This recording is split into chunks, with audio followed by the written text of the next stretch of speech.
ભક્તિ મહારાણીએ દેવર્ષિ નારદજીને કહ્યું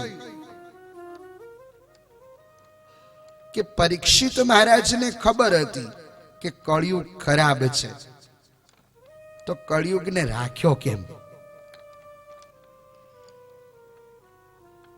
ત્યારે દેવર્ષિ નારદજી ઉત્તર આપતા કહે છે, હે ભક્તિ મહારાણી, સતયુગમાં ધ્યાન દ્વારા ભગવાનના દર્શન થતા હતા. પછી ત્રેતા યુગમાં યજ્ઞ દ્વારા ભગવાનની પ્રાપ્તિ થતી હતી.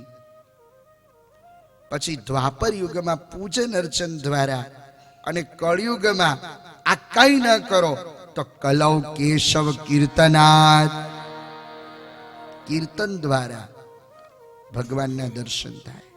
વ્યક્તિ જો શ્રદ્ધાથી ભગવાનનું નામ લે તો એ તરી જાય.